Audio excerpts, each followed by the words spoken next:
అదే RTV app వార్తల్ని క్షణాల్లో చదివే అవకాశం ఉంటుంది. ఒక న్యూస్ పేపర్, ఒక టెలివిజన్ ఛానల్ మీ చేతుల్లో ఎప్పుడూ ఉంటాయి. బర్కాతుహు.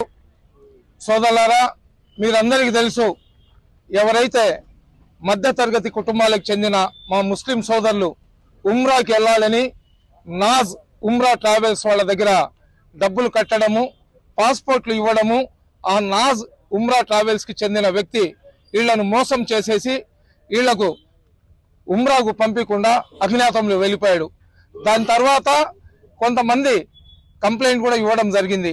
అయితే ఆ కంప్లైంట్ ఇచ్చినా కానీ చలనం రాని సమయంలో వీళ్ళందరూ కూడా మా రూరల్ శాసనసభ్యులు కోటంరెడ్డి శ్రీధర్ రెడ్డి గారి దగ్గరికి వెళ్ళి ఇక్కడ జరిగిన అన్యాయాన్ని అతనికి చెప్పిన తర్వాత 2 రోజుల ముందర 150 మందితో సోమవారం రోజు ఎస్పీ గారిని కలవడానికి వెళ్తే అక్కడ ఎస్పీ గారు లేరు.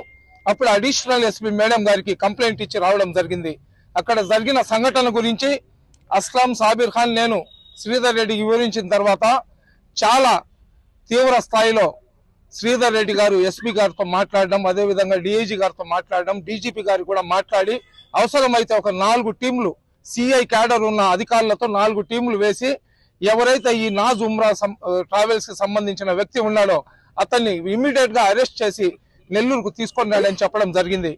అందులో భాగంగా 2 రోజుల్లోనే ఆ నాజ్ ట్రావెల్స్ కి చెందిన వ్యక్తి ఈ రోజు ఏ పాస్పోర్ట్లు అయితే మన వాళ్ళ దగ్గర నుంచి తీసుకున్నాడో ఆ పాస్పోర్ట్లన్నీ కూడా కొరియర్ ద్వారా నెల్లూరులో అతని ఏజెంట్ కు రిటర్న్ పంపించడం జరిగింది.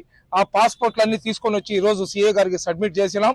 రేపు ఉదయం 11 గంటలకు ఆ పాస్పోర్ట్లు మాకు వాపస్ ఇస్తానన్నారు.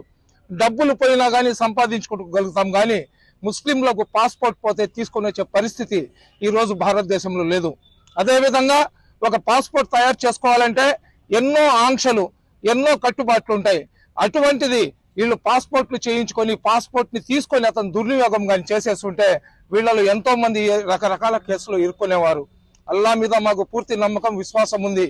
ఏదైతే పాస్పోర్ట్ వీళ్ళు ఇచ్చినారో ఉమ్రాకు వెళ్ళడానికి, అల్లా యొక్క గృహానికి వెళ్ళడానికి, అటువంటి మంచి ప్రదేశానికి వెళ్ళడానికి వీళ్ళు చేసిన కష్టం, వీళ్ళ రక్తాన్ని చెమట చేసి సంపాదించిన డబ్బులు ఒక్క రూపాయి కూడా ఎక్కడికి వెళ్ళవు. అల్హమ్దుల్లా ఇప్పుడు పాస్పోర్ట్లు వచ్చేసినాయంటే 50% మేమందరం కూడా విజయం సాధించినట్లే.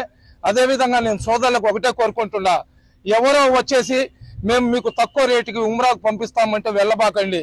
ఆ ట్రావెల్ సర్వీస్ ఏదైతే ఉందో అది రిజిస్టర్ చేయించి ఉన్నారా, దానికి రిజిస్ట్రేషన్ నెంబర్ ఉందా, ఆ పంపించడానికి మీరు ఎవరి దగ్గర అయితే వెళ్తున్నారో ఆ వ్యక్తి ఇంతకు ముందు ఎంతమందిని పంపించున్నాడు, దానికి సంబంధించిన పూర్తి రికార్డులు చూసుకొని మీరు వెళ్తే బాగుంటది. ఈ విధంగా ఏదైతే ఈ 185 మంది నష్టపోయినారో వాళ్ళకందరూ కూడా న్యాయం జరగాలని అహర్నిశలు కష్టపడుతున్నా మా ముజీర్ భాయ్ కానీ, మా తమ్ముడు షరీఫ్ కానీ, ఇక్కడ ఉన్న పెద్దలకు అందరూ కూడా అల్లా యొక్క చల్లని ఆశీస్సులు దీవెనలు ఉండాలా. అదేవిధంగా ఇంతమంది ముస్లింలు అన్యాయం అయిపోయారు. వీళ్ళందరూ కూడా నా నియోజకవర్గానికి చెందిన వ్యక్తులు, నా నియోజకవర్గంలో ఉన్న ముస్లిం సోదరులకు అన్యాయం అయిపోయిందని చెప్పి ఎంతో తీవ్ర స్థాయిలో, ఎంతో అతను మనసుకు బాధతో ఈ రికవరీలో ఈ పాస్పోర్ట్లు రావడంలో కానివ్వండి, ఇన్షాల్లా ఇంకో వారం 10 రోజులు మాకు డబ్బులు కూడా రిటర్న్ వస్తాయి. అవి రావడానికి కృషి చేస్తున్న రూరల్ శాసనసభ్యులు కోటంరెడ్డి శ్రీధర్ రెడ్డి గారికి, గంటకు సిఐ గారికి, డిఎస్పీ గారికి ఫోన్ చేసి ఆ కేసు గురించి మీరు ఏం చేశారు, ఇంకా మీరు ముద్దాయిల్ని పట్టుకోలేదా, పాస్పోర్ట్లు రాలేదా అని చెప్పి రివ్యూ చేసుకుంటూ మాకు సాబిర్ ఖాన్ కి అదేవిధంగా పోలీసు వాళ్ళ మధ్య సమన్వయకర్త లాగా వ్యవహరించిన గిరిధర్ రెడ్డి గారికి కూడా మా ముస్లిం సమాజం తరఫున ధన్యవాదాలు తెలియజేసుకుంటున్నాం. ఒక మనిషి మనకు మేలు చేస్తే అతను మేలు చేశాడని చెప్పడంలో తప్పు లేదు. మనకు ఎవరైనా ద్రోహం చేస్తే ఇతను మాకు ద్రోహం చేశాడని మనం చెప్తాము. అలాంటిది మంచి చేసినప్పుడు కూడా ఈ వ్యక్తి మాకు మంచి చేశాడని చెప్పడంలో తప్పు లేదని భావించి నేను శ్రీధర్ రెడ్డి, గిరిధర్ రెడ్డి గారి పేరును ప్రస్తావించినాను. ఏది ఏమైనా మా ముస్లిం సోదరులు తమ రక్తాన్ని చెమట చేసి అల్లా గృహం యొక్క జియారత్, మదీనా మునవ్వరాకు పోయి సర్కారీ దౌలం సల్లల్లాహు అలైహి వసల్లం కి చౌకట్ ఏదైతే ఉందో అక్కడ తమ కళ్ళకు అద్దుకోవాలని ఏదైతే వాళ్ళు మనసులో కోరిక పెట్టుకున్నాడో ఖచ్చితంగా అల్లా సుబ్హానహు వ తఆలా ఈ రోజు లేకపోతే రేపు, రేపు కాకపోతే ఎల్లుండి దాన్ని పూర్తి చేస్తారు. అల్ మదీనా చల్ మదీనా ఆజ్ నహీ తో కల్ మదీనా అని చెప్పి ఇలా కోరికల్ని అల్లా తీర్స్తాడని కోరుకుంటున్నా. అస్సలాము అలైకుం.